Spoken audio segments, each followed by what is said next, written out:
जय हिंद, जय भारत, वंदे मातरम। साथियों, सबसे पहले उन अमर शहीद वीर जवानों को नमन, साथ ही साथ 3RR के उन दो नौजवानों को भी नमन जिन्होंने देश की रक्षा के लिए कल अपने प्राणों की आहुति दे दी। अब आ जाते हैं खबर पर विस्तार से। साथियों, जम्मू कश्मीर एक बार फिर आतंकवाद की भेंट चढ़ा है। आतंकवादी गतिविधियां तेज हो गई हैं। जैसे ही उमर अब्दुल्ला सरकार बनी है, उसके तुरंत बाद एक हफ्ते में लगभग 4 आतंकवादी घटनाएं अलग अलग जगह पर हुई है। कल भी एक आतंकवादी घटना कश्मीर के गुलमार्ग इलाके में हुई, जो कि 3RR बटालियन की गाड़ी पर आतंकवादियों ने घात लगाकर हमला किया, जिसमें कुल 5 घायल हुए थे। और अगर उन 5 में घायल की बात करें तो उसमें 3 सेना के जवान थे और 2 सेना में काम करने वाले पोर्टर थे। उन 5 को तुरंत ही 92 बेस हॉस्पिटल श्रीनगर में इलाज के लिए एडमिट कराया गया, लेकिन वहां पर डॉक्टरों ने 2 जवानों को मृतक घोषित कर दिया, जिसके बाद सेना ने भी उनकी पुष्टि कर दी है कि 3RR के 2 जवान शहीद हो गए हैं। साथ ही साथ 2 पोर्टर ने भी अपनी जान गंवाई है और एक जवान अभी भी गंभीर रूप से घायल है। अगर बात करें कि एक हफ्ते में ये चौथी वारदात हुई है।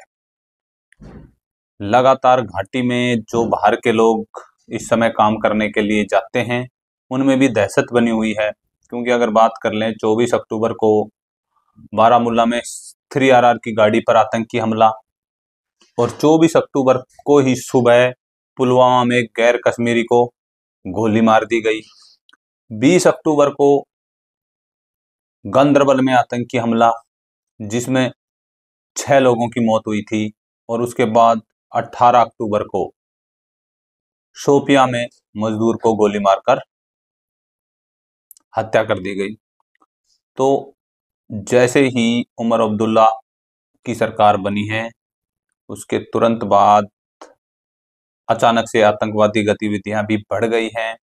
और सबसे बड़ी बात है कि उमर अब्दुल्ला कल रक्षा मंत्री से मिलने के लिए दिल्ली आते हैं और कश्मीर वादी 2 जगह दहल उठती है।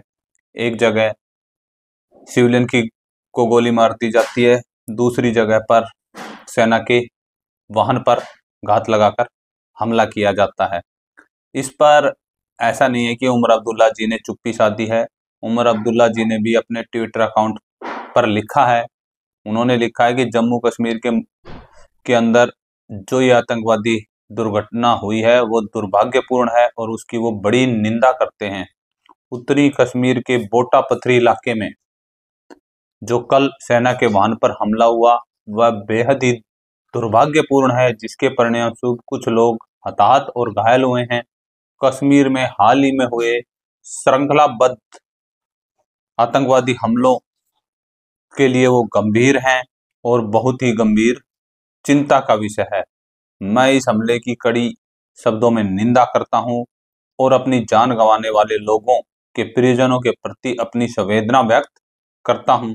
मैं यह भी प्रार्थना करता हूं कि लोग पूरी तरह से जल्द ठीक हो जाए। ये ट्वीट मुख्यमंत्री जम्मू एंड कश्मीर उमर अब्दुल्ला जी ने अपने ट्वीट हैंडल पर किया है। लेकिन समस्या ये है कि इन ट्वीटों से क्या होगा। साथ ही साथ उपराज्यपाल मनोज सिन्हा, जो कि जम्मू कश्मीर के उपराज्यपाल हैं, उन्होंने भी एक बयान दिया है और उन्होंने स्पष्ट तौर पर कहा है आतंकवादियों के लिए कि शहीदों का बलिदान व्यर्थ नहीं जाएगा, सेना उसका बदला जल्द से जल्द लेगी और आतंकवादियों को मुंह तोड़ जवाब दिया जाएगा। आतंकवादियों ने गुरुवार शाम को उत्तरी कश्मीर के पर्यटन स्थल गुलमार्ग से 6 किलोमीटर दूर बूटा पथरी इलाके में वाहन पर उस समय फायरिंग की थी जब वह अफरावत रेंज से नागिन पोस्ट की तरफ 3RR की गाड़ी जा रही थी। और हमले में 2 पोर्टरों सहित 3 जवान घायल हुए थे। उपराज्यपाल जी ने भी एक्स पर पोस्ट कहा है कि बूटापथरी सेक्टर में हुए जघन्य आतंकवादी हमले पर सेना के शीर्ष अधिकारियों से बात की है।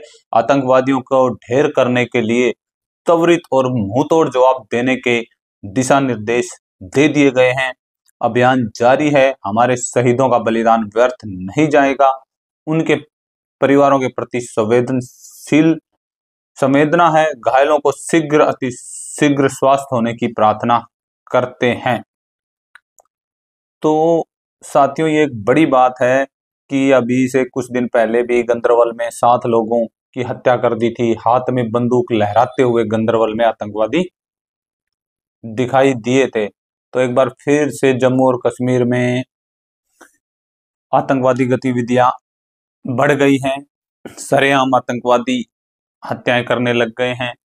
सरकार को इस पर जल्द से जल्द एक्शन लेना चाहिए और सेना को जो फ्री हैंड कर रखा है उसको और मजबूती से करना चाहिए, क्योंकि आरआर बटालियन ने जम्मू और कश्मीर में बहुत ही अच्छा काम करती हैं और कहीं ना कहीं आरआर बटालियनों की विशेष भूमिका रही है कश्मीर वैली के अंदर आतंकवाद को कम करने में। लेकिन त्योहारी सीजन से पहले सेना ने अपने 2 जवान और 2 सहयोगी, चाहे हम उनको पोर्टर कह लें, उनको गवा दिया। उनके परिवार वालों के लिए ये एक बहुत ही दुख भरी खबर है।